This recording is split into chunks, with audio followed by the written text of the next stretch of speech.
Hey, kid.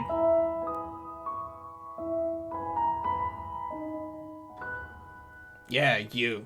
Wanna get a new job, kid? I got the new healer soul crystal right here.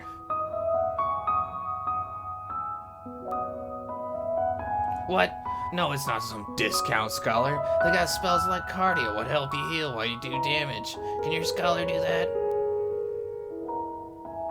Ceiling kid or what? This thing will sell itself if you wait too long.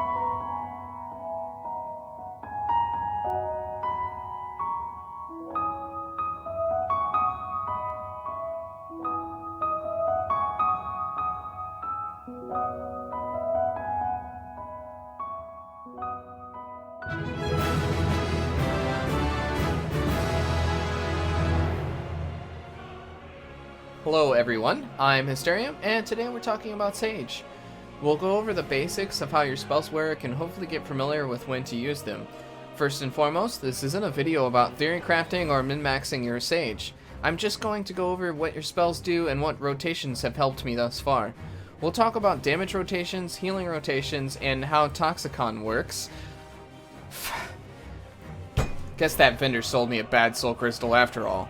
So, while I try to get my gil back, grab a drink, strap in, and come along as I pass on some Sage knowledge to you. First, Sage is a healer, so we'll talk about healing spells before anything else. Here's all of your healing spells, and I do highly recommend you read these tooltips yourself. I'll provide a section here so you can jump back to this and pause if you want to. But all of these are in game too. However, I'd like to point out a few here of note. It's important to remember to apply your Cardia to the tank before any duty formally starts. You can also cast Eucrasia and not worry that it will expire. So I do recommend doing both of these before you start any fight. Cardia only needs to be applied once, however.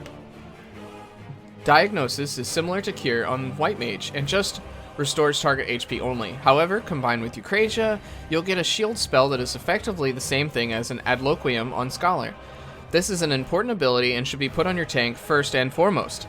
Next, with Eucrasia, you can turn Prognosis, a normally just AoE heal, into an AoE shield. This is nice for when you know party-wide damage might occur soon. Next are the Chol spells. All of these require Adder Skull stacks and thus should be chosen carefully. In addition, they also provide MP. Dural Chol is your Lustrate-like ability from Scholar. Use it to quickly get a tank or another party member topped off on HP. It's okay to hang on to this one until tank busters or mess-ups where the tank or another party member is low on health. What we call a reactionary spell, where you react after damage has occurred. Ixochol is similar but applied to the entire party. Although much weaker than Durochol, this one is also reactionary. When you know a mechanic is coming, get ready to cast it once that mechanic is over. Alternatively, Tarochol can be used reactionary or applied before damage occurs. Though keep in mind it's a single target and cannot be stacked with Carachol. Thus, Carachol should be used for when you need party-wide shields and want a regen. You could apply Physicist and Eucrasian Prognosis, but Carachol will be the faster for when party-wide damage mechanics need to be healed through. It's useful for healing checks on bosses. Additionally, you can use a few spells that don't use Adder Skull for similar effect, or stack them for greater buffs.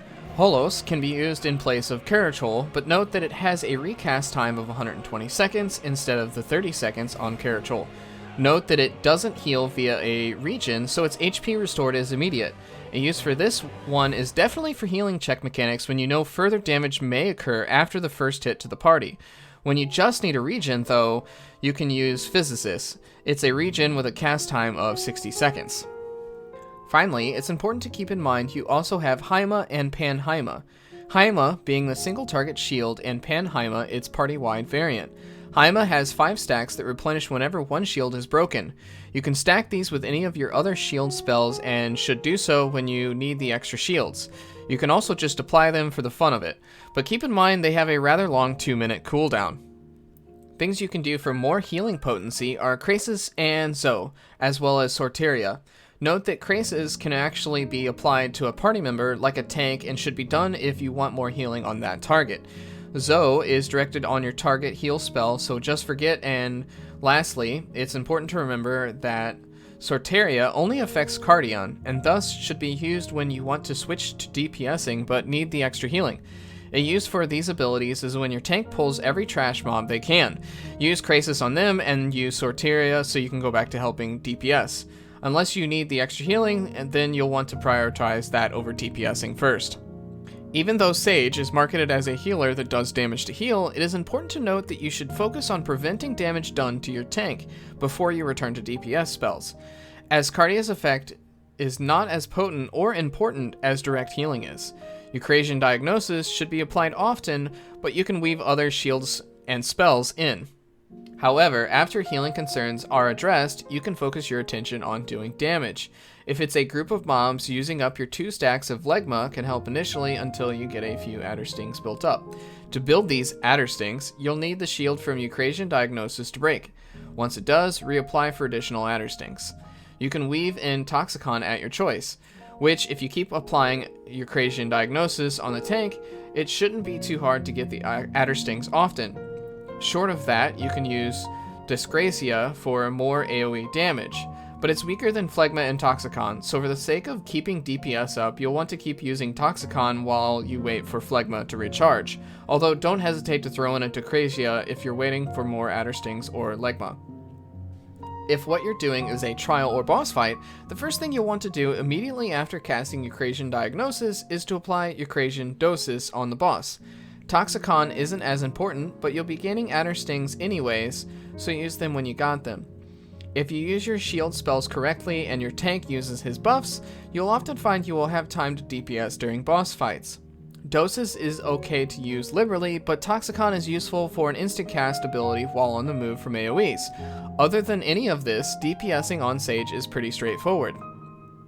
That pretty much covers it, and like I said before, this is just a basic overview of your skills and abilities, and hopefully I've helped you better understand your class, and perhaps we'll come back to Sage to do a more in-depth look later on. However, I'll likely do a video on Red Mage next, and then updating my Scholar Guide after that. If you'd like to see more content, I also stream on Twitch. I'll provide a link in the description, Tuesday through Thursdays, 7 p.m. Central Standard Time. And if you have any questions, feel free to leave them in the comments. Otherwise, until next time.